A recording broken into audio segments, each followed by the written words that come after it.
Buenos días, chicos.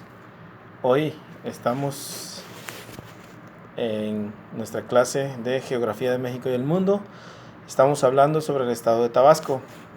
Sabemos que el estado de Tabasco cuenta con dos tipos de aguas: aguas continentales y aguas oceánicas.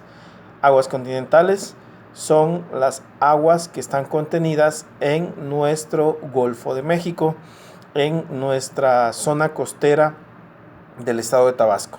Sabemos que los municipios con zonas costeras son Huimanguillo, Cárdenas, Paraíso y Centla. Son los municipios que tienen zonas costeras. En esto podemos hablar también de las diferentes cuencas que hay en nuestro estado. Los litorales, en este caso, es las zonas costeras. Las barras, como se los había mencionado, como les había quedado en la clase pasada de investigación, existen en el estado 7 barras. Barras como la de Tonalá, que se genera en la salida del río del mismo nombre, que sirve como límite entre Tabasco y Veracruz. La barra de Santana, que está formada por la desembocadura de la Laguna del Carmen. La barra de Tupilco, que sirve para la desembocadura de los ríos Los Indios, Tres Palmas y Tupilco. La barra de Dos Bocas, que se genera por la desembocadura de la Laguna de Mecoacán y del río Seco. La barra de Chiltepec, formada por la desembocadura del río González. La barra de Frontera, formada por la desembocadura del río Grijalva. Y la barra de San Pedro y San Pablo, que sirve que se ha formado por la desembocadura del río que lleva el mismo nombre, San Pedro y San Pablo. Ahora, en el estado de Tabasco existen facilidades portuarias. ¿Qué es esto? Que existen puertos en los cuales pueden llegar embarcaciones. Existen dos tipos de puertos.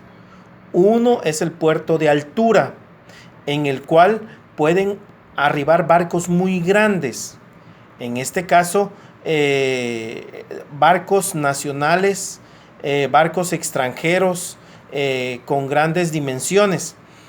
Y existe los puertos de cabotaje, o sea, puertos pequeños, que reciben embarcaciones pequeñas de los puertos nacionales. Por ejemplo, Dos Bocas es un puerto de altura. Frontera es un puerto de cabotaje y de altura. Este es en Centla. Entonces, estos son los puertos más importantes.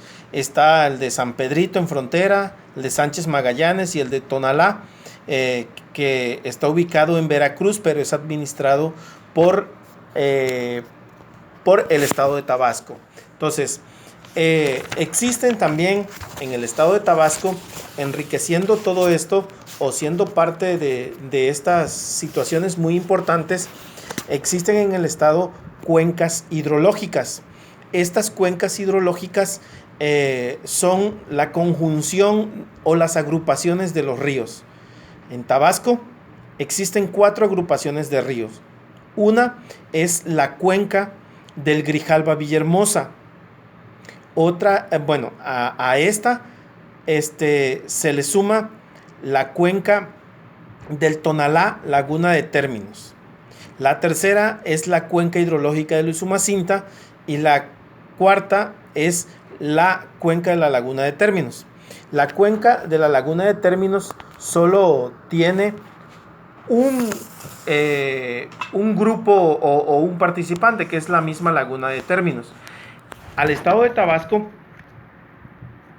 le pertenecen los ríos. En la cuenca de Grijalva Villahermosa existe el río Mezcalapa, el río Cuscuchapa, el río Carrizal, el río González, el río Grijalva, el río Teapa, el río de la Sierra, el río Tacotalpa, el río Puscatán Tulijá, el río Chilapa, En la cuenca del río Tonalá solo tiene dos ríos.